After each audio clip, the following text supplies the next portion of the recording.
भगवते वासुदेवाय।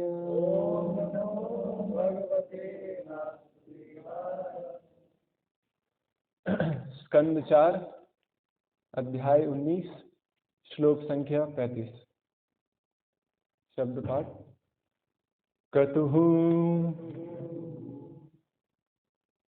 श्लोक संख्या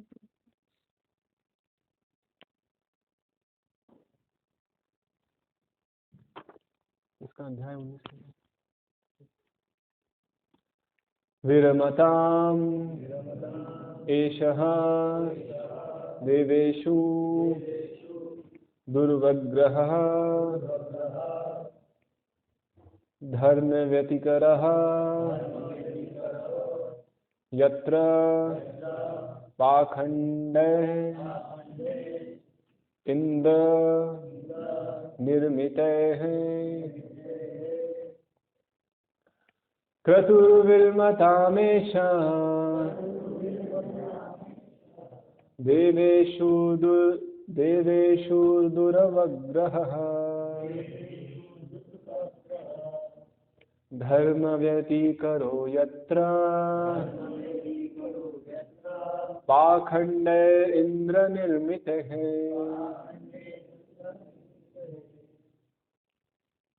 क्रतुः यज्ञ, वीरमताम बंद हो, एषः यह, देवेषु देवताओं में, दुर्वग्रहः अवांछित कामनाएं, धर्म व्यतिकरः धार्मिक नियमों का अतिक्रमण, यत्र जहाँ, पाखंडः पाप कर्मों के द्वारा, इंद्र स्वर्ग के राजा इंद्र द्वारा, निर्मितैः बनाए गए। अनुवाद एवं तात्पर्य कृष्ण कृपा मूर्ति श्री श्रीमद् अभय चरणारविंद भक्ति वेदांत स्वामी शिल प्रभुपाद द्वारा, शिल प्रभुपाद की जय। अनुवाद। ब्रह्मा ने आगे कहा, इन यज्ञों को बंद कीजिए, क्योंकि इनके कारण राजा इंद्र अनेक अधार्मिक कृत्यों का सूत्रपात करने हेतु प्रेरित हुआ है। आपको भली भांति ज्ञात होना चाहिए कि देवताओं में भी अनेक वांछित कामनाएं होती हैं।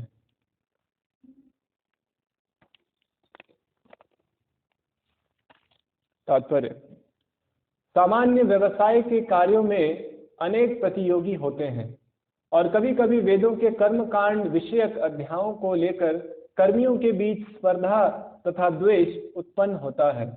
कर्मी से ईर्ष्यालु होने की आशा की जाती है, क्योंकि वह भौतिक सुखों को छक कर भोगना चाहता है। यही भौतिक रोग है। फलतः कर्मियों के बीच चाहे सामान्य व्यापार हो या यज्ञ हो, सदैव स्पर्धा रहती है। ब्रह्मा का उद्देश्य इंद्र तथा महाराज पृथु के बीच स्पर्धा का अंत करना था, क्योंकि महाराज पृथु महान भक्त एवं ईश्वर के अवतार थे। इसलिए उनसे प्रार्थना की गई कि वे यज्ञों को बंद कर दें, जिससे इंद्र और आगे अधर्म न चलाए, जिसका पालन आपराधिक प्रवृत्ति के लोग सदा करते हैं। ओम ज्ञानतिमिरन्धस्य ज्ञानाञ्जनशलाकया चक्षुरुन्मिलितं येन तस्मै श्रीगुरुवे नमः। श्रीचैतन्यमनोभीष्टं स्थापितं येन भूतले स्वयं रूपः कदा मह्यं ददाति स्वपदान्तिकम्। वन्देऽहं श्रीगुरोः श्रीयुतः पदकमलं श्रीगुरून् वैष्णवांश्च श्रीरूपं साग्रजातं सहगण रघुनाथान्वितं तं सजीवं साद्वैतं सावधूतं परिजनसहितं कृष्ण चैतन्य देवं श्रीराधा कृष्णपादान् सहगण ललिता श्रीविशाखान्वितांश्च।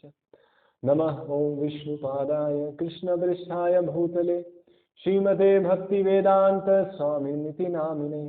नमस्ते सारस्वते देवे गौरवाणी प्रचारिणे निर्विशेष शून्यवादी पाश्चात्य देशतारिणे।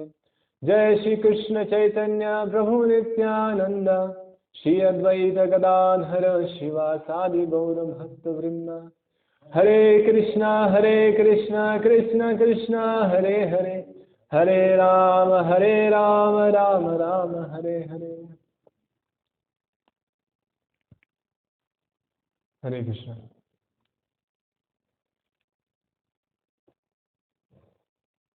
कतुर्विमतामेषा देवेषु दुरवग्रहः, धर्म व्यतिकरो यत्र पाखंडैर इंद्र निर्मितै।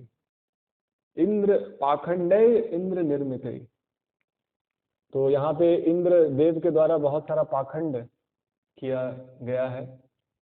अभी हम लोग प्रतिदिन कक्षा में सुन रहे हैं कि कैसे इंद्रदेव ने ईर्ष्यावश, द्वेषवश महाराज पृथु के यज्ञ को रोकने के लिए अलग अलग पाखंड धारण किया। कैसा पाखंड था, कोई बता सकता है? क्या पाखंड किया उन्होंने? हाँ,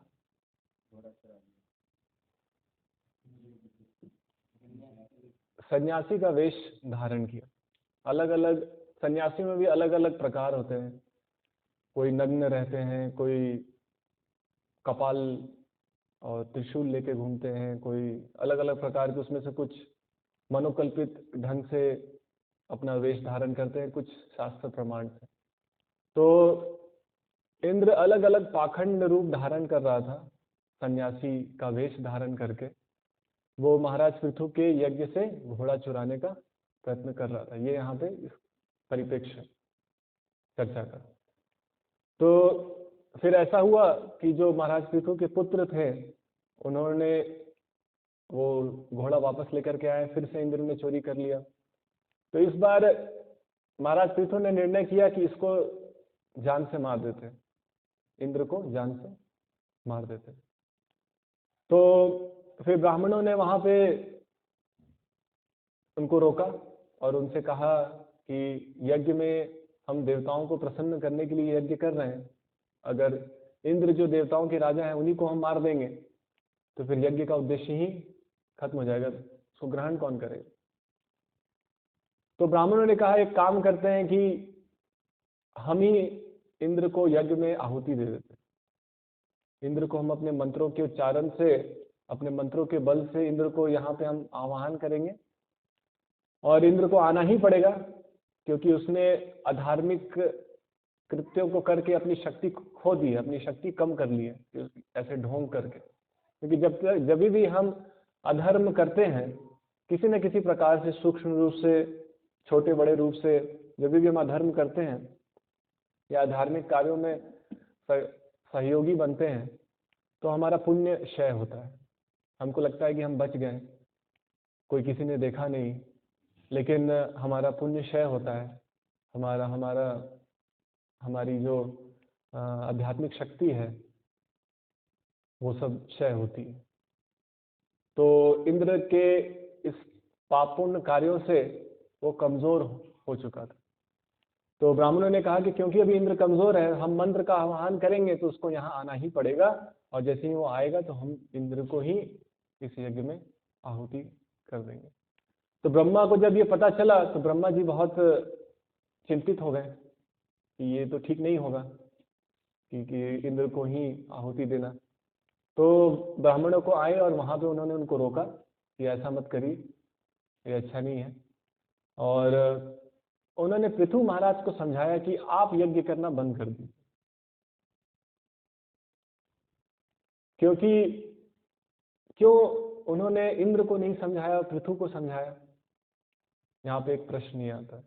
तो इसलिए श्रील प्रभुपाद जी यहाँ पे तात्पर्य में लिख रहे हैं कि क्योंकि महाराज पृथु महान भक्त एवं ईश्वर के अवतार थे, इसलिए उनसे प्रार्थना की गई कि वे यज्ञों को बंद कर दें। तो महाराज पृथु भगवान के महान भक्त हैं, और यहाँ पे पहले के श्लोक में आता है कि महाराज पृथु मोक्ष धर्मविद उनको बताया गया है, जो मोक्ष धर्म को जानते हैं। वो यज्ञ कोई भौतिक लोभ के लिए यज्ञ नहीं कर रहे हैं। जैसा इंद्र यहाँ पे बताया गया कि इंद्र जैसे देवताओं के अंदर में भी भौतिक लोभ है, आता है। लेकिन महाराज पृथु, यहाँ पे विशेष रूप से देखने की बात है कि महाराज पृथु भौतिक लोभवश यज्ञ नहीं कर रहे थे। वो यज्ञ इसलिए कर रहे थे क्योंकि यज्ञ वैदिक विधि है और एक राजा को यज्ञ करना चाहिए ताकि प्रजा सुखी रहे, भगवान प्रसन्न हो। तो इसलिए अपने कर्तव्य के रूप में यज्ञ कर रहे थे, क्योंकि यज्ञ सृष्टि का विधान है। और उन्होंने 99 यज्ञ कर लिए। तो अगर एक यज्ञ नहीं भी करेंगे तो उससे बहुत कुछ फर्क नहीं पड़ने वाला, क्योंकि उनका कोई भौतिक लोभ प्राप्त करना उनका कोई उद्देश्य नहीं था। और ब्रह्मा के आशीर्वाद से उन्होंने जो प्रण लिया है 100 यज्ञ का, वो उनको प्राप्त होगा, क्योंकि ब्रह्मा ने उनको आशीर्वाद दिया। तो ब्रह्मा ने ये सोचा, क्योंकि पृथु महाराज मोक्ष धर्मवित है, कोई लोभ से प्रेरित नहीं है, तो इसलिए आप ही मान जाइए, आप ही पीछे हट जाइए। ये इंद्र तो मानेगा नहीं, वो तो लोभ से प्रेरित है। और अगर उसको हम यज्ञ बंद नहीं करेंगे तो वो और अधर्म के अलग अलग रूप वहाँ पे नियोजित करेगा, और जिससे आने वाले समय में इसके बहुत दुष्परिणाम होंगे, क्योंकि वो आने वाले लोग भी उस अधर्म के रूपों को अपने अपने स्वार्थ के लिए उपयोग करेंगे। यद यद आचरति श्रेष्ठस तद एवेतरो जना सयत प्रमाणम कुरुते लोकस तदनुवर्तते। तो जैसे जैसे जो श्रेष्ठ लोग जैसा आचरण करते हैं, वैसा ही सामान्य लोग उसका अनुसरण करते हैं। तो यहाँ पे प्रभुपाद जी तात्पर्य में खास करके कलयुग में जो अलग अलग प्रकार के मिथ्या साधु हैं, यहाँ पे वर्णन भी किया गया है कि किस अलग अलग प्रकार के जो मिथ्या साधु होते हैं, कुछ नग्न रहते हैं, खास करके ये कलयुग में अलग अलग रूप धारण करते हैं। पूरे चौथे स्कंद में एक चीज और इसको बताने से पहले, पूरे चौथे स्कंद में अगर हम देखेंगे, जितनी भी लीलाएं चौथे स्कंद में आई हैं, 3 प्रमुख लीलाएं आई हैं। पहले तो सबसे पहली लीला कौन सी आती है चौथे स्कंद में? दक्ष और शिव की कथा आती है। दक्ष वहां पे कर्म कांड और यज्ञ में बहुत दक्ष व्यक्ति है, और शिव जी एक महान भक्त है। तो वहां पे भी वैदिक कर्म कांड और मोक्ष और भक्ति के बीच में हम वहां पे देखते हैं, वहां चर्चाएं होती है। उसके बाद फिर दूसरा परिपेक्ष आता है महाराज पृथु का, और यहाँ पे इंद्र का, जहाँ पे इंद्र भौतिक भोग और भौतिक कर्म कांड के यज्ञों में बहुत निपुण है, और महाराज पृथु भक्त है। फिर इसके बाद जब थोड़ा और आगे बढ़ेंगे, फिर से चौथे स्कंद में आता है प्राचीन बर्हिषद। प्राचीन बर्हिषद और नारद मुनि के बीच में संवाद आता है, जहाँ पे प्राचीन बर्हिषद के जो पुत्र थे, 10 पुत्र थे, जिनका नाम था प्रचेत। तो ये प्रचेत जो थे, ये भगवान के बहुत महान भक्त थे, और प्राचीन बर्हिषद उनके जो पिता थे, ये भौतिक यज्ञ का कर्म कांड में निपुण थे। तो पूरे चौथे स्कंद में अगर देखा जाए तो यही एक कॉमन परिप्रेक्ष्य, सामान्य परिप्रेक्ष्य चल रहा है कि भौतिक कर्म कांड यज्ञ साधनों में और मोक्ष धर्म में भक्ति के बीच में संवाद हो रहा है, या टकराव हो रहा है, या फिर उसके दोनों को एक तुलनात्मक दृष्टिकोण से वहां बताया जा रहा है कि दोनों में श्रेष्ठ क्या है। इन अलग अलग लीलाओं और अलग अलग परिप्रेक्ष्य के माध्यम से चर्चा एक ही चीज चल रही है कि भौतिक कर्म कांड या भौतिक यज्ञ जो होते हैं वेदों के, उसके परिप्रेक्ष्य में मोक्ष धर्म भक्ति की क्या स्थिति है। तो ये बहुत महत्वपूर्ण है समझना, क्योंकि पूरा का पूरा एक स्कंद इसी तथ्य को बतला रहा है।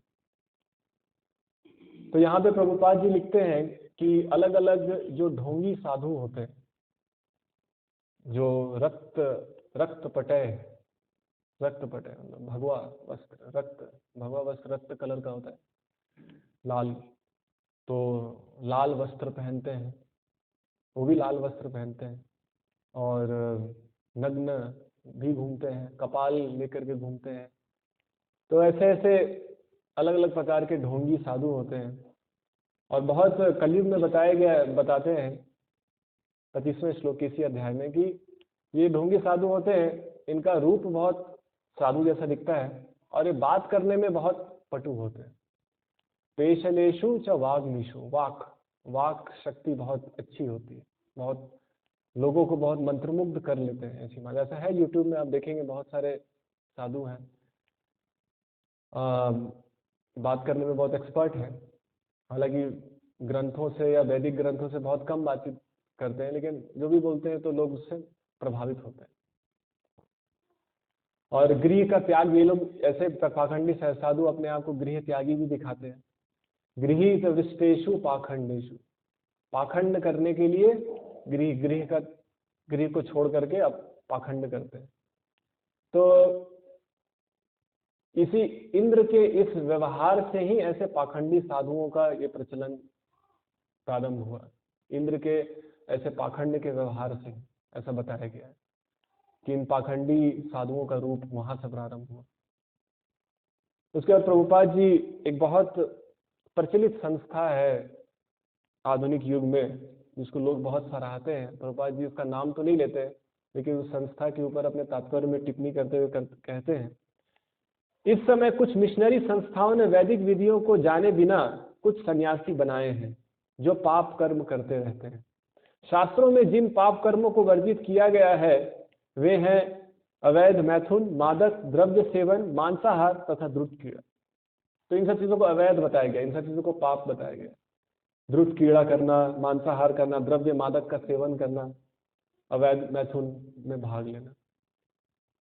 तो ज्यादातर आज जो साधु है मादक द्रव्य का तो सेवन करते ही हैं, किसी न किसी प्रकार से, गांजा, भांग, गुटखा, बीड़ी, चाय, कॉफी, जो भी। तो ये तथाकथित सन्यासी इन सभी कृत्यों में लगे रहते हैं। वे मांस, मछली, अंडा तथा सभी कुछ खाते हैं। वे यह बहाना करके सुरपान करते हैं कि बिना शराब, मछली तथा मांस के आर्कटिक क्षेत्र के निकटवर्ती ठंडे प्रदेशों में रहना कठिन है। ये सन्यासी दिनों की सेवा के नाम पर ये सभी पाप कर्म करते हैं, जिससे बेचारे पशुओं के टुकड़े टुकड़े हो जाते हैं और वे इन सन्यासियों के पेट में चले जाते हैं। तो एक संस्था है जहाँ पे सन्यासीगण जो विदेश में जाते हैं तो वहाँ पे मांसाहार और शराब पीते हैं उस संस्था के सन्यासी और साधु, और कहते हैं कि वहाँ बहुत ठंड है इसलिए वहाँ पे शराब और मांस खाना जरूरी। तो पापा जी जब अमेरिका गए थे तो वहाँ पे उस संस्था के बहुत सारे साधु थे, एक रामकृष्ण मिशन के साधु थे। तो एक बार ऐसा हुआ, जब प्रभुपाद जी शुरू अमेरिका गए तो प्रभुपाद जी के पास तो पैसा नहीं था, तो अलग अलग भारतीय संस्था जो विदेश में लोगों को योग के नाम पे योग कुछ प्रकार का योग सिखा रही थी, तो प्रभुपाद जी इन संस्थाओं में जाकर के थोड़ा आश्रय ढूंढ रहे थे कि कुछ समय के लिए रहने के लिए मिल जाए। तो जब प्रभुपाद जी वहाँ पे, उस साधु का नाम मैं भूल रहा हूँ, रामकृष्ण मिशन का साधु था, तो प्रभुपाद जी उसके आश्रम में गए और वहाँ पे कुछ बूढ़े अंग्रेज लोग आते थे, वहाँ पे वो उनको योग सिखाते थे। तो प्रभुपाद जी वहाँ पे गए, कुछ दिन वहाँ पे रहे, उसके बाद वहाँ से निकल करके फिर कहीं और चले गए। उसके बाद जब प्रभुपाद जी बहुत प्रसिद्ध होने लगे हिप्पियों के बीच में, न्यूज़पेपर में भी उनका नाम आने लगा, तो एक बार न्यूज़पेपर में नाम आया तो उसी साधु ने पढ़ा कि प्रभुपाद जी हिप्पियों के बीच में बड़ा प्रचार कर रहे हैं। तो उसने प्रभुपाद जी को इनवाइट किया कि आप आइए यहाँ पे मेरी बाद में, कुछ महीनों के बाद में उन्होंने इनवाइट किया, बोला कि आप आइए और यहाँ पे कुछ मेरे जो शिष्य हैं उनके बीच में कुछ कीर्तन कीजिए। प्रभुपाद जी ने बोला कि अपने शिष्यों को बोला कि आप लोग चले जाओ और वहाँ पे कुछ प्रोग्राम कर लेना। जब शिष्यगण वहाँ पे गए तो वहाँ पे वो साधु था, तथाकथित साधु जो अमेरिकी लोगों को योग सिखा रहा था। तो प्रोग्राम हुआ, उसके बाद उसने प्रभुपाद जी के शिष्यों से पूछा आप कुछ लेंगे, तो उन्होंने कहा कि हम तो बाहर कुछ नहीं खाते। तो वहाँ पे मांस बट रहा था, वहाँ के जितने भी लोगों ने योग कर लिया उसका फिर मांस खाने पे मांस बट रहा था। तो उन्होंने उसको भी ऑफर किया प्रभुपाद जी के शिष्यों को। उन्होंने कहा कि हम तो बाहर का कुछ नहीं खाते और हम प्रभुपाद जी ने हमें मांस छुड़वा दिया है। तो उन्होंने पूछा कॉफ़ी पियेंगे, तो बोला प्रभुपाद जी ने हमें कॉफ़ी भी छुड़वा दिया। फिर उसने अपने जेब से सिगरेट निकाला और सिगरेट जलाई और पीने लगा। तो उसने बोला आपके लिए कुछ? उसने बोला प्रभुपाद जी ने हमसे सिगरेट भी छुड़वा दिया। तो वो बहुत आश्चर्य हुआ। फिर उसने बोला कि प्रभुपाद जी ने आपसे ये सब चीज़ें छुड़वा दी? तो उसने बोला कि हाँ। तो उसने पूछा प्रभुपाद जी ये मेरा सिगरेट मुझसे छुड़वा सकते हैं, मैं सिगरेट नहीं छोड़ पा रहा हूँ। उसने शिष्यों से कहा। तो ऐसे साधु हैं, वो खुद इन सब अश्लील आदतों में फंसे हुए हैं और वहाँ पे बड़े बड़े शहरों में, विदेश में या फिर भारत के बड़े बड़े शहरों में जा करके पाखंड कर रहे हैं। और मासूम जनता, मासूम तो नहीं है जनता, लेकिन फिर भी ऐसे लोगों को बेवकूफ़ बना रहे हैं। तो प्रभुपाद जी कहते थे कि जो लोग धोखा खाना चाहते हैं उनको एक धोखा देने वाला गुरु मिल जाता है और धोखा देने लगता है। आप चाय नहीं छोड़ सकते तो अंदर में इच्छा है कि कोई ऐसा मिल जाता कि चाय छोड़ने के लिए मना नहीं करता तो बड़ा अच्छा रहता, तो फिर ऐसा मिल जाएगा। तो फिर वो भी चाय पिएगा, आपको भी पिलाएगा, वो भी गुटखा खाएगा, आप भी खाइए, और सब गुरु शिष्य सब साथ में नरक में जाएंगे। तो ये स्थिति है और बहुत सामान्य स्थिति, इसमें कोई बहुत कठोर शब्द की बात नहीं है, ये तो बहुत साधारण स्थिति है। ऐसा नहीं कि बहुत कठोर बोला जा रहा है, बहुत प्रचलित स्थिति है। तो फिर प्रभुपाद जी यहाँ पे कहते हैं कि ऐसे पाखंडी साधु जो समाज में गलत धारणा फैला रहे हैं, तो इसके लिए, इसके पीछे कारण क्या है? प्रभुपाद जी यहाँ एक भौतिक रोग के बारे में बताते हैं तात्पर्य में, अगर आपने ध्यान से सुना। प्रभुपाद जी कहते हैं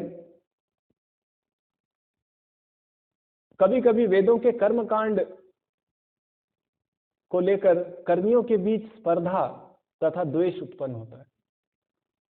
कर्मी से ईर्ष्यालु होने की आशा की जाती है क्योंकि वह भौतिक सुखों को छक कर भोगना चाहता है। छक कर मतलब जितना हो सके, मरते दम तक, जब तक सांस चल रही है तब तक भौतिक भोग का जो प्लान है, योजनाएं हैं, वो बनती रहेंगी। तो छक कर भोगना चाहता है, इसीलिए इसको क्या कहा कि ये भौतिक रोग है। तो बाजी इसको कहते हैं यही भौतिक रोग है। क्यों इसको रोग बताया गया है? क्योंकि जीव जो भगवान का अंश है, वो इस संसार में भगवान की शक्तियों का भोग करना चाह रहा है। जीव का स्वरूप क्या है? जीवेर स्वरूप है कृष्णेर नित्यदास। जीव का स्वभाव है कि वो भगवान का अंश है, भगवान का सेवक है, उसकी स्वाभाविक स्थिति है भगवान की सेवा करना। लेकिन अस्वाभाविक रूप से वो भगवान की संपत्ति का ही भोग करना चाह रहा है। तो इसको बताया गया ये भौतिक रोग है, क्योंकि इसके कारण क्या होता है कि जब जीव असाधारण रूप से, अस्वाभाविक रूप से भगवान की शक्तियों का भोग करने की इच्छा प्रकट करता है, तो वो द्वेष, काम, क्रोध, द्वेष, लोभ, मोह, ये सब अनर्थों में फंस जाता है और फिर स्पर्धा उत्पन्न होती है, आपस में स्पर्धा होने लगती है और फिर और भी द्वेष और भी प्रकट होने लगता है। क्योंकि हर कोई अगर भोग करना चाहेगा तो स्वाभाविक रूप से क्या होगा? अगर मैं भी भोग करना चाहता हूँ, आप भी भोग करना चाहते हैं, तो स्पर्धा होगी।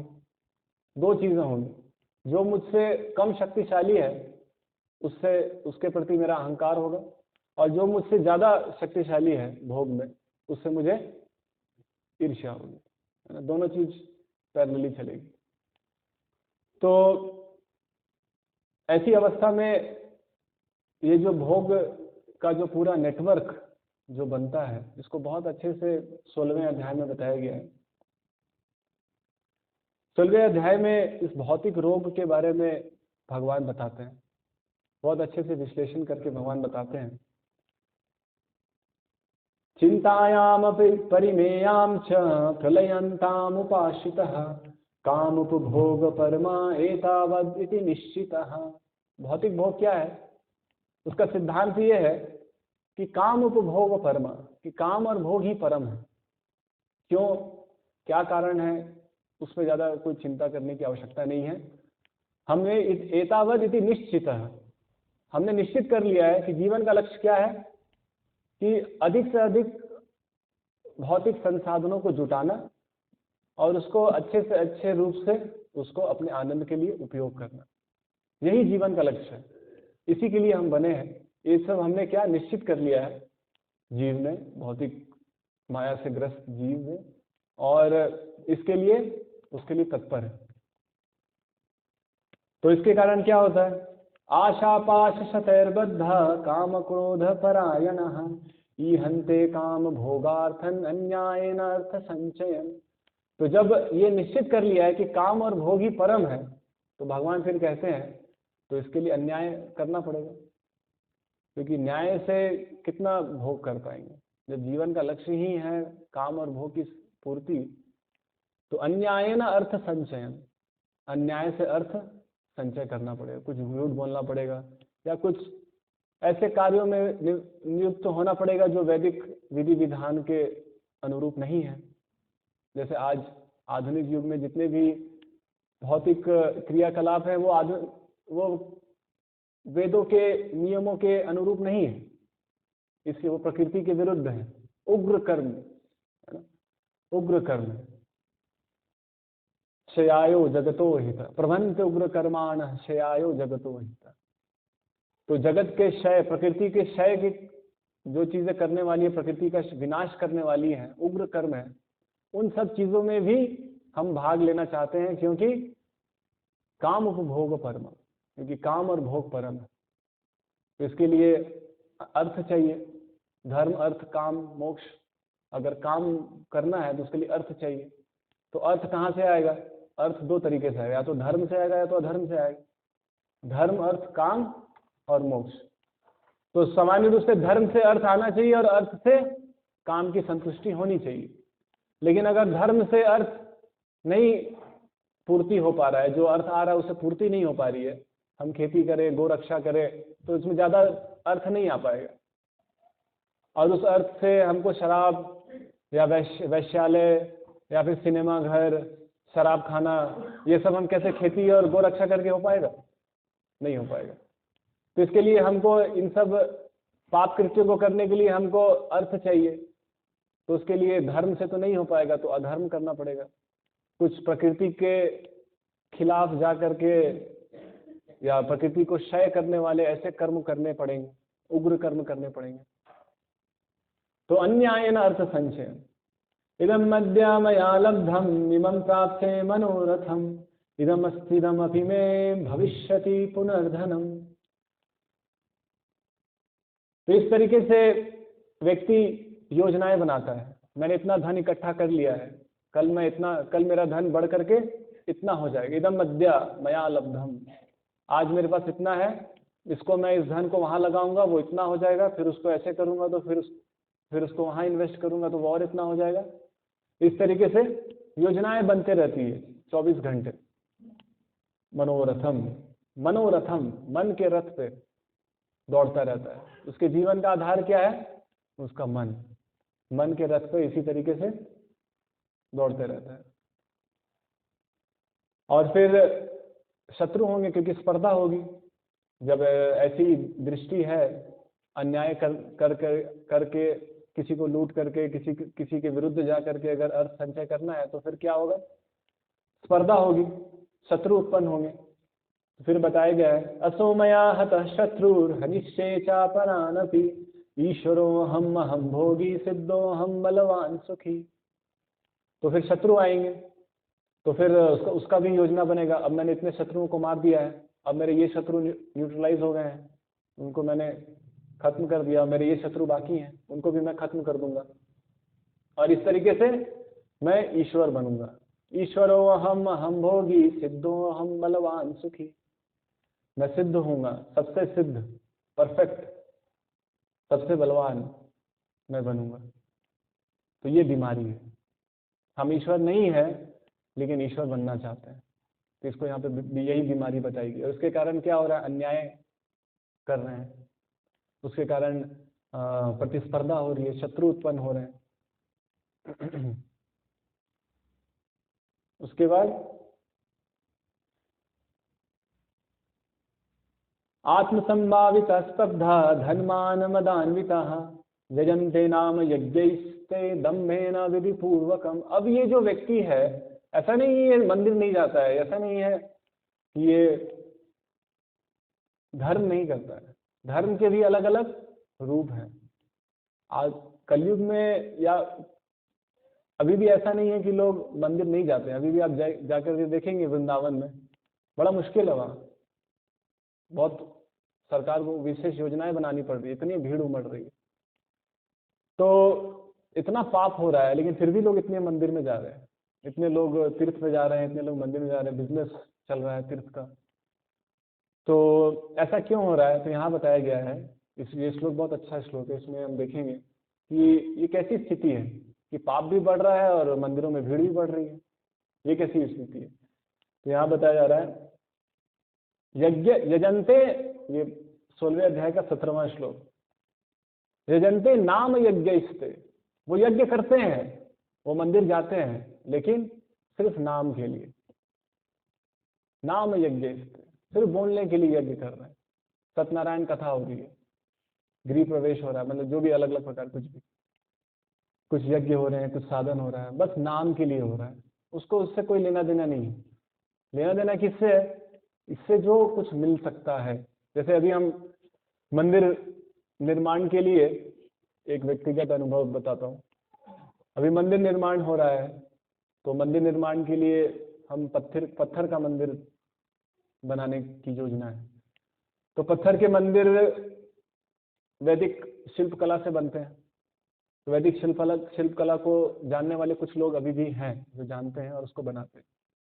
हम उन लोगों से मिलने के लिए गए और उनको अच्छे से पता है कैसे ये शिल्प कला होती है, और बहुत सुंदर मंदिर बनाते हैं, वेद के हिसाब से बनाते हैं, वेद में जो शिल्प कला दी गई है उसके हिसाब से बनाते हैं, और बहुत एडवांस्ड कला है, बहुत विकसित कला है। लेकिन उस कला का उपयोग क्या कर रहे हैं? वो वेद पढ़ते हैं, वेद शास्त्र को मानते हैं, उनको आप कहेंगे कि मुझे ये ऐसे नहीं चाहिए, मुझे इसको ऐसे बना दीजिए, तो वो बोलेंगे नहीं, ये शास्त्र सम्मत नहीं है, हम शास्त्र के विरुद्ध नहीं जा सकते। तो ऐसा लगेगा कि कितना शास्त्र को मानते हैं, लेकिन हमेशा मुंह में गुटखा तो हमेशा भरा ही हो रहता है, हमेशा सारे बहुत शास्त्र सम्मत ये है, शास्त्र सम्मत ये नहीं है, पूरा शास्त्र बैठे हुए हैं शास्त्र बताने के लिए, ठीक है, लेकिन वो शास्त्र के उस भाग का उपयोग किस लिए कर रहे हैं? और जितने ये लोग हैं सबसे बदमाश, बहुत बदमाश लोग, बहुत बदमाश। आपको उनसे बात करना मतलब कि उसमें से 10 बात बोलेंगे तो 9 बात झूठी बोलेंगे, उसमें मान के चलना है। तो हम कुछ मंदिर जो लोग बनवा रहे हैं मंदिर, उनसे भी हम मिलने गए, आप इन लोगों से बनवाते हैं तो कैसा अनुभव रहता है? तो उसमें से कई लोग जो हम मिले तो उन्होंने बताया कि एक बात को हमेशा ध्यान में रखिए कि ये लोग जो बोलते हैं पहले से मान के चल रखिए कि झूठ बोल रहे हैं, सच तो बोलेंगे नहीं, झूठ बोलेंगे, वो पैसा लूटने के लिए, वो पैसा लूटेंगे। तो शास्त्र पढ़ रहे हैं, शास्त्र सम्मत चीजों पे कार्य कर रहे हैं, लेकिन चरित्र एकदम निकृष्ट, व्यवहार एकदम निकृष्ट, पैसे के लिए मंदिर बना रहे हैं, और वो चाहे साधु, अब उनके कस्टमर तो सारे साधु ही हैं, तो उनको बोला भी नहीं जा सकता है आप तो मंदिर के लिए आप क्यों ऐसा कर रहे हैं, उनको ये भी, क्योंकि मंदिर ही बनाते हैं और कोई काम ही नहीं उनका। तो मंदिर बना रहे हैं, दिन भर 10 साधुओं से मिलना जुलना है, कोई प्रभाव नहीं है, वेद पढ़ रहे हैं, कोई प्रभाव नहीं है, एक नंबर के बदमाश, निकृष्ट, है ना। एक ही शिल्प कला का व्यक्ति दूसरे व्यक्ति के बारे में आपको बताएगा कि वो व्यक्ति कितना बदमाश है, फिर उसके बारे में तीसरा व्यक्ति बताएगा वो व्यक्ति कितना बदमाश, किसी और से पूछने की जरूरत ही नहीं, वही सब आप अपने बारे में बताएंगे, एक दूसरे के बारे में, वो कैसे लूटता है, वो कैसे धोखा देता है, वो सब बताएंगे।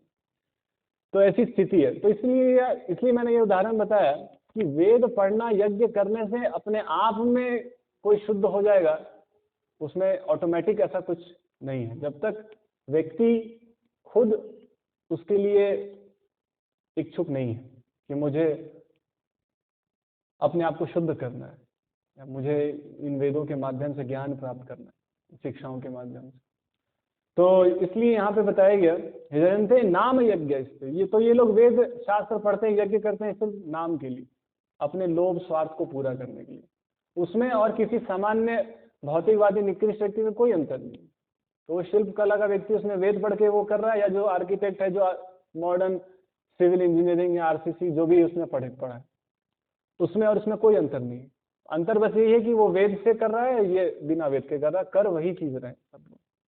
तो उसमें हमको, जब हम आध्यात्मिक जीवन में या धार्मिक जीवन को अपनाते हैं, तो उसमें हमको बहुत विशेष ध्यान रखना चाहिए कि इसका उपयोग हम किस लिए कर रहे हैं, क्या हम चाहते हैं इससे।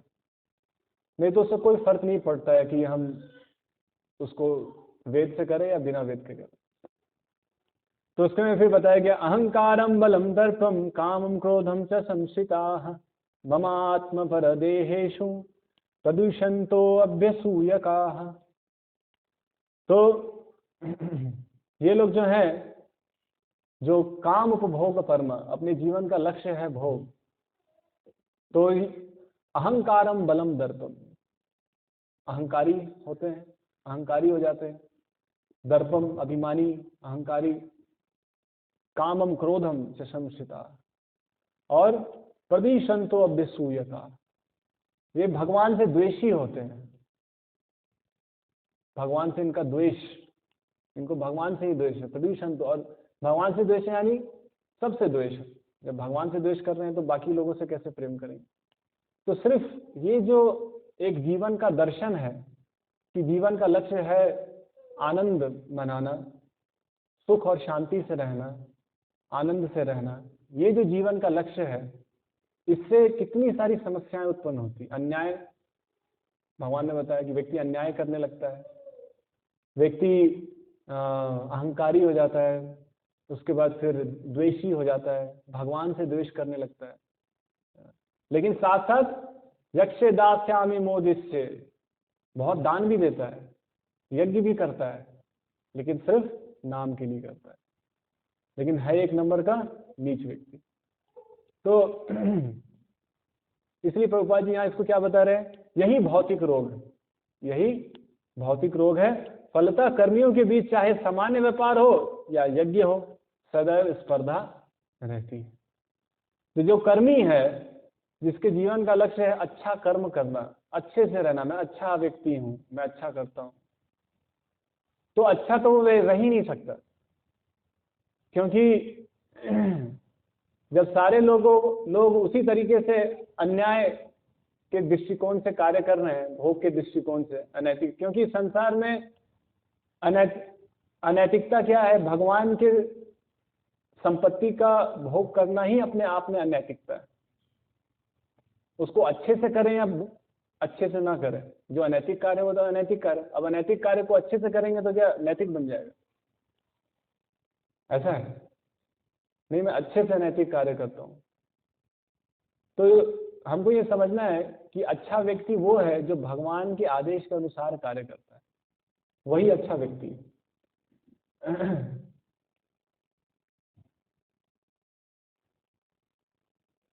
तो यहाँ पे भागवत में इस अध्याय के बाद में, जब ये महाराज पृथु का अध्याय चलता है, उसके बाद में महाराज पृथु के वंश में ही एक बहुत महान राजा आते हैं जिनका नाम प्राचीन बर्हिषत। तो प्राचीन बर्हिषत महाराज पृथु के वंश में ही 7-8 वंश के बाद महाराज इनका अवतार होता है प्राचीन बर्हिषत, जिनके पुत्र होते हैं 10 पुत्र प्रचेत। तो प्राचीन बर्हिषत के बारे में वर्णन आता है कि प्राचीन बर्हिषत के पुत्र तो महान भक्त थे और उनको शिव जी का साक्षात दर्शन हुआ, और शिव जी से ज्ञान प्राप्त करके ये सारे प्रचेत नदी के अंदर में जाकर के तपस्या कर रहे थे, नदी के अंदर में। और वहां पे उनको शिव जी का दर्शन हुआ और शिव जी ने उनको ज्ञान दिया और ये सब पुत्र मुक्त हो गए। तो नारद मुनि ने सोचा कि इनके पुत्र इतने महान भक्त हैं और ये पिता ऐसा यज्ञ साधन में लगा रहता है, खाली भोग के लिए अलग अलग प्रकार के यज्ञ साधन करता रहता है। तो नारद मुनि ने सोचा कि क्यों ना इसको भी मुक्त किया जाए। तो नारद मुनि प्राचीन बर्हिषत के पास जाते हैं, और वहां पे नारद मुनि और प्राचीन बर्हिषत के बीच में एक संवाद आता है। क्यों मैं ये बतला रहा हूँ, क्योंकि वहां पर प्राचीन बर्हिषत की भी यही स्थिति थी कि वो ऐसे प्राचीन बर्हिषत भी वहां पे इसी अलग अलग प्रकार के यज्ञ साधनों में लगे हुए थे। तो वहां पे नारद मुनि के जाते हैं और वहां संवाद ऐसा आता है, जब जब राजकुमार जल के भीतर कठिन तपस्या कर रहे थे, तब उनके पिता विभिन्न प्रकार के सकाम कर्म संपन्न करने में रत थे। उसी समय समस्त आध्यात्मिक जीवन के ज्ञाता तथा शिक्षक परम संत श्री नारद मुनि ने राजा पर अत्यंत कृपालु होकर उन्हें आध्यात्मिक जीवन के विषय में उपदेश देने का निश्चय किया। तो ये जो प्राचीन मरीषद थे, ये बहुत अधिक से अधिक पशुओं की हत्या करके यज्ञ में आहुति दे रहे थे, और खूब अच्छे से, जैसे दक्ष महाराज थे, वो भी यज्ञ में निपुण। तो ये प्राचीन मरीषद को भी प्रजापति लोग कहते थे, वहां प्रजापति के रूप में जाना जाता था। तो नारद मुनि प्राचीन मरीषद से पूछते हैं, बहुत अच्छा प्रश्न पूछते हैं कि महाराज, आप ये जो यज्ञ करने में इतने व्यस्त हैं, इसका उद्देश्य क्या है? आप इससे क्या हासिल करना चाहते हैं? नारद मुनि ने राजा प्राचीन मरीषद से पूछा, हे राजन, तुम इन सकाम कर्मों के द्वारा कौन सी इच्छा पूरी करना चाहते हो? जीवन का मुख्य उद्देश्य तो समस्त कष्टों से छुटकारा पाना तथा सुख भोगना है। सही है, जीवन का उद्देश्य क्या है? कष्टों से छुटकारा पाना और आनंद को प्राप्त करना। तो नारद मुनि ने कहा कि जीवन का उद्देश्य तो ये है, किंतु इन दोनों को सकाम कर्म द्वारा प्राप्त नहीं किया जा सकता। लेकिन नारद मुनि कहते हैं कि सारे कष्टों से मुक्त होना और सुख भोगना तुम भी चाहते हो, और यही जीवन का उद्देश्य भी है, लेकिन सकाम कर्मों से ये नहीं हो सकता। क्यों नहीं हो सकता? तो प्रभुपाद जी यहाँ तात्पर्य बताते हैं कि जब व्यक्ति सकाम कर्मों में या भौतिक भोग से सुख प्राप्त करने की इच्छा करता है, तो भौतिक भोग का स्वभाव ऐसा है कि उस भोग को प्राप्त करने के लिए एक तो बहुत संघर्ष करना पड़ता है। शुद्ध रूप से सुख तो कभी मिलता नहीं है, शुद्ध आनंद तो मिलता नहीं है, क्योंकि जो भी आनंद हम प्राप्त करना चाहते हैं उसके लिए कड़ी मेहनत करनी पड़ती है कि नहीं? सिर्फ बैठ के आनंद कोई मना सकता है? तो फिर कड़ी मेहनत करके, और कड़ी मेहनत करने के बाद में भी जन्म मृत्यु जरा व्याधि, वो दुख तो है ही, वो भी झेलना पड़ता है, और उसके बाद में मृत्यु, अंत में मृत्यु भी है। तो चाह करके भी कोई अगर भौतिक कर्म करके कोई सुख प्राप्त करना चाहे तो वो तो संभव नहीं है। लेकिन हो सकता है कोई कहे कि नहीं, मैं स्वर्ग हमें प्राप्त होगा, भौतिक अच्छा कर्म करूंगा तो स्वर्ग प्राप्त होगा, वहां पे सुख भोगूंगा। लेकिन फिर वहां पे भी हम देखते हैं कि वहां पे भी जन्म मृत्यु जरा व्याधि है, वहां पे भी ये 4 प्रकार के दुख है। भगवान गीता में बताते हैं, आप ब्रह्म भोग ना लोकान पुनरावर्ती हो अर्जुन। ब्रह्मलोक से भूलोक हर कोई जन्म मृत्यु के चक्र में घूम रहा है। तो ये जो भौतिक सुख की कामना है, इसलिए नारद मुनि ने पूछा, आपका उद्देश्य क्या है? क्या सुख प्राप्त करने का उद्देश्य है? वो सुख कैसे मिलेगा? क्योंकि संघर्ष है, और उसका संघर्ष के बाद में भी अलग अलग प्रकार के क्लेश और दुख है, 4 प्रकार के दुख, जन्म मृत्यु जरा व्याधि। तो आप चाहते क्या है? क्योंकि फिर नारद प्राचीन मरीषद कहना प्रारंभ करते हैं, राजा उवाच, राजा ने उत्तर दिया, हे महात्मन, मेरी बुद्धि सकाम कर्मों में उलझी हुई है, अतः मुझे अपने जीवन के चरम लक्ष्य का ज्ञान नहीं रह गया है। कृपा करके मुझे विशुद्ध ज्ञान प्रदान कीजिए। यहाँ उन्होंने क्या कहा कि मेरी बुद्धि सकाम कर्मों में उलझी हुई है, यानी कि वो ये चीज समझ पा रहे हैं कि मैं फंसा हुआ हूँ, और वो चाह रहे थे कि उनको विशुद्ध ज्ञान मिले। तो यहाँ प्रभुपाद जी लिखते हैं, सत्संग छाड़ी कईनु असत्य विलास, ते कारणे लागिल जे कर्म बंध फांस। तो जब सत्संग छोड़ करके व्यक्ति सत्संग छाड़ी कईनु असत्य विलास, जब असत संग में विलास करने की इच्छा करता है तो उसके कारण क्या होता है? ते कारणे लागिलु कर्म बंधन फांस। तो कर्म बंधन के फांस में फंस जाता है। इसलिए यहाँ प्राचीन मरीषद ने क्या कहा कि मैं फंस गया हूँ, उलझ गया हूँ, इस कर्म बंधन में उलझ गया हूँ। तब व्यक्ति को समझ में आता भी है कि मुझे सुख तो नहीं मिल रहा है, मैं तो दुखी दुख झेल रहा हूँ, संघर्ष चल रहा है, और सुख तो लेश मात्र ही सुख है। तो लेकिन तब तक क्या होता है? कर्म बंधन फांस, तब तक उस कर्म बंधन में फंस जाता है, उसकी बुद्धि उसमें फंस जाती है।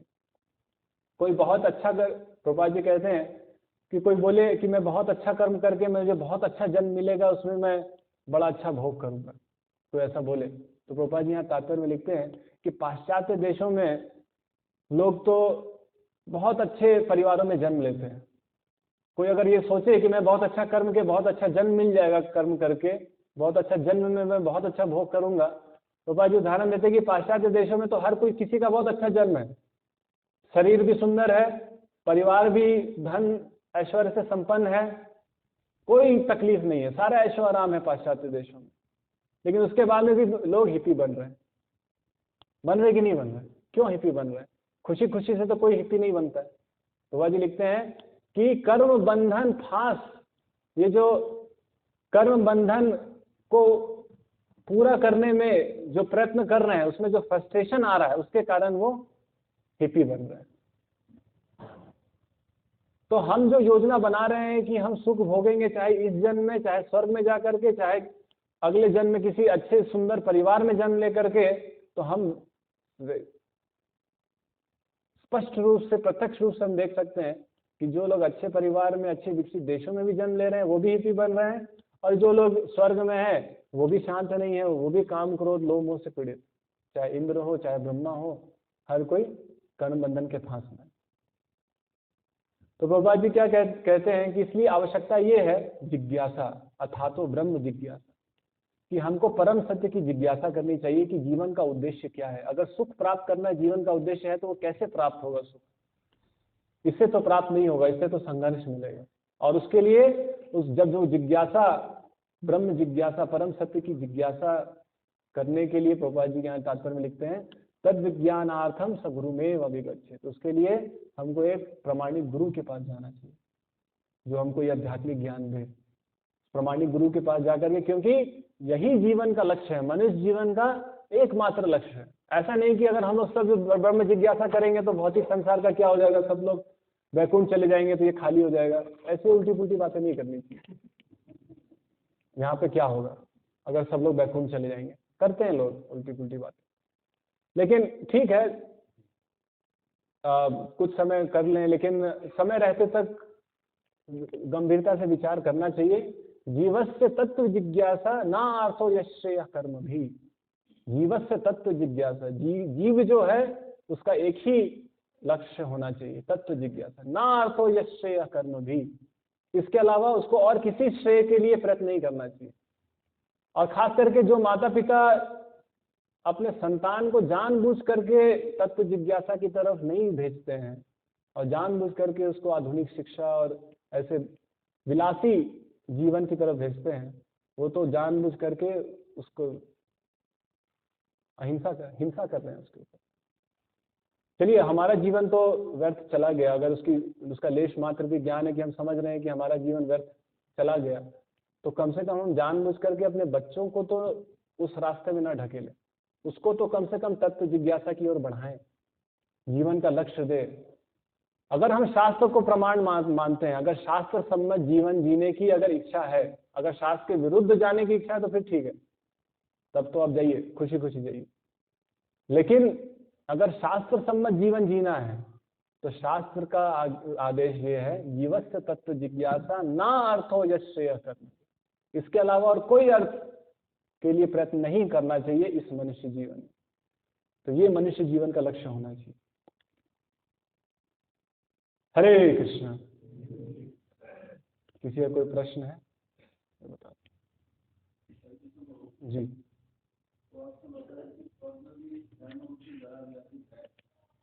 तो इसका उदाहरण क्या है? तो किसका जन्म होता है, जिसका मृत्यु होता है, और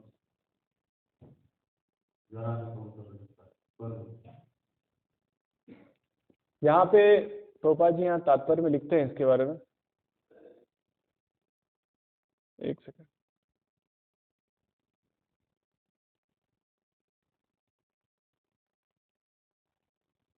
तात्पर्य में प्रभुपाद जी यहाँ स्वर्ग लोक के बारे में लिखते हैं कि वहां पे भी लोग इन सब चार दुखों में लिप्त हैं। मैं आपको इसको दे दूंगा, शास्त्र का विचार है, व्यक्तिगत अनुभव तो नहीं है स्वर्ग का। या स्मरण नहीं है उसका, लेकिन शास्त्र का विचार ऐसा है कि वहाँ पे है ये सब चीजें। हाँ नहीं, इसमें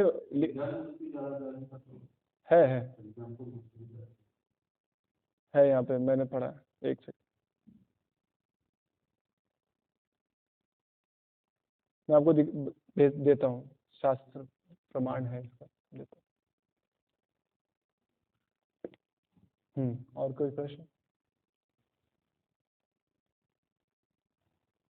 तो यहाँ पर श्लोक है, मैं ब्रह्मा जी रोक रहे हैं इंद्र को मारने में, और ब्राह्मणों को भी रोक रहे हैं, और यहाँ पर ऐसे पॉइंट लिखा हुआ है कि वो करेंगे तो अधर्म जो है उसका प्रचार होना चाहिए। हाँ, अगर वो अगर वो उसको मारने का प्रयास किया या उसको इंद्र को रोकने का प्रयास किया तो और अधर्म करेगा। हाँ, लेकिन यहाँ पर पृथु महाराज उसे मारना चाहते हैं, उसे दंडित करना चाहते हैं, तो अपने आप में वो एग्जाम्पल सेट कर रहा है कि ऐसे कार्य तो यहाँ पर ऐसे क्यों बता रहे हैं कि अगर वो पृथु महाराज भी अगर उसको कर देते हैं तो उससे भी सेट होता है कि धर्म नहीं करना। हाँ, अगर नहीं करें तो कर रहा है नहीं करना, इसलिए तो लेकिन उसमें यह है कि देवताओं को मारना ऐसा अच्छा नहीं है। किसी भले ही वो गलत कर रहे हैं, लेकिन उनका पद एक विशेष पद है, तो उस पर तुरंत से ऐसी प्रतिक्रिया करना, उससे उससे भी गलत उदाहरण प्रस्तुत होगा।